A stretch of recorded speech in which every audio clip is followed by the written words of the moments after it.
உத்தரப்பிரதேசத்தில் உள்ள காசர்கலன் கிராமத்தை சேர்ந்த ஃபைசல் ஹசன் கத்ரி என்ற 82 வயதுடைய ரிட்டையர்ட் போஸ்ட்மேன் தன்னுடைய மனைவிக்காக ஒரு சிறிய தாஜ்மஹாலையே கட்டியுள்ளார்.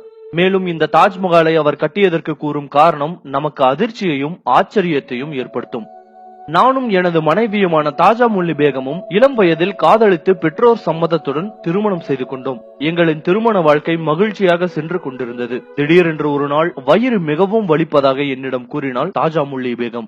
நானும் அவளை மருத்துவமனைக்கு அழைத்துச் சென்றேன். அப்போது அங்குள்ள மருத்துவர் ஒருவர், உங்களுடைய மனைவியின் கர்ப்பப்பையில் ஒரு கட்டி இருக்கிறது, அதனை உடனடியாக நீக்காவிட்டால் அவர் உயிருக்கு ஆபத்து என்றும், எனவே அறுவை சிகிச்சை செய்ய உங்களின் அனுமதி வேண்டும் என்றும் என்னிடம் கூறினார். நான் ஒரு நொடி கூட தாமதிக்காமல் உடனே அறுவை சிகிச்சை செய்ய அனுமதி கொடுத்தேன். அதன் விளைவாக அவளின் உயிர் காப்பாற்றப்பட்டாலும் அவளால் இனி குழந்தை பெற இயலாது என மருத்துவர்கள் கூறிவிட்டனர். இனி எனக்கு குழந்தை பிறக்கப் போவதில்லை என வருத்தத்தை காட்டிலும் என் மனைவி உயிருடன் திரும்பி வந்து என்ற மகிழ்ச்சியே அதிகமாக இருந்தது. அதன் பிறகு என்னுடைய பெற்றோர் மற்றும் உறவினர்கள் என்னை இரண்டாவது திருமணம் செய்து கொள்ள கட்டாயப்படுத்தினார்கள். ஆனால் நான் எனக்கு குழந்தை இல்லை என்றாலும் பரவாயில்லை, என் மனைவிதான் எனக்கு முக்கியம் என்று அவர்களிடம் கூறினேன். இதனால் என்னுடைய பெற்றோர் மற்றும் உறவினர்கள் எங்களுடன் பேசுவதை நிறுத்திவிட்டனர். இதனால் என் மனைவிக்கும் மிகப்பெரிய வருத்தம். மேலும் அவள் என்னிடம், நாம் இறந்த பிறகு நம்மை நினைவில் வைத்துக் கொள்ள இந்த உலகில் இனி ஒருவர் கூட இருக்க மாட்டார்கள் என்று அடிக்கடி கூறுவாள். எனக்கு அந்த நேரத்தில் அவளுக்கு ஆறுதல் சொல்லக்கூட வார்த்தை இருக்காது. குழந்தை இல்லை என்றாலும் 58 வருடம் ஒன்றாகவும்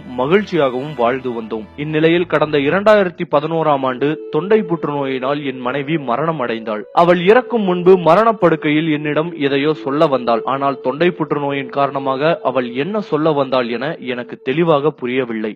அவளின் இறப்பை காட்டிலும் அவளின் கடைசி ஆசையாக என்னிடம் என்ன சொல்ல வந்தாள் என எனக்கு தெரியாமல் போனதுதான் மிகவும் வருத்தமாக இருந்தது. மேலும் நாம் இறந்த பின் நம்மை நினைவில் வைத்துக் கொள்ள ஒருவர் கூட இல்லை என அவள் என்னிடம் கூறியதும் நினைவுக்கு வந்தது. எனவே இந்த ஊரில் அவளுக்காக காலத்தால் அழியாத ஒரு நினைவிடம் அமைக்க வேண்டும் என நினைத்தேன். அதன்படியே சுமார் 9 லட்சம் செலவில் 5000 சதுர அடியில் இந்த சிறிய தாஜ்மஹாலை என் மனைவிக்காக அவளின் கல்லறையை சுற்றி கட்டினேன். மேலும் இதை கட்ட தேவையான பணத்திற்கு என்னிடம் இருந்த நிலம் மற்றும் நகைகளை விற்றேன். அதன் மூலம் 7 லட்சம் கிடைத்தது. மீத பணத்தை என்னுடைய பென்ஷன் சேமிப்பை கொண்டு சுமார் 16 மாதத்தில் இந்த சிறிய தாஜ்மஹாலை கட்டினேன். இங்கு 2 கல்லறைகள் உள்ளது. ஒன்றில் தற்போது என் மனைவி உள்ளார். இரண்டாவது கல்லறை எனக்காக. நான் இறந்ததும் என் மனைவியின் கல்லறைக்கு அருகில் என்னை என் வீட்டிற்கு அருகில் உள்ள என் நண்பர்கள் புதைத்து விடுவார்கள். இப்போது என்னுடைய மனைவியை பார்ப்பதற்காக இறப்பை எதிர்பார்த்து காத்து கொண்டிருக்கிறேன் என கண்ணில் கண்ணீருடன் அவருடைய வாழ்க்கை கதையை கூறி முடித்தார். தற்போது இந்த தாஜ்மஹாலை காண அருகில் உள்ள கிராமம் மற்றும் ஊர்களில் இருந்து சுமார் 100க்கும் மேற்பட்டோர் தினம்தோறும் வருகின்றனர். இதன் மூலம் தன் மனைவியின் ஆசை நிறைவேறியது என மகிழ்ச்சியாக உள்ளார் ஃபைசல் ஹசன்.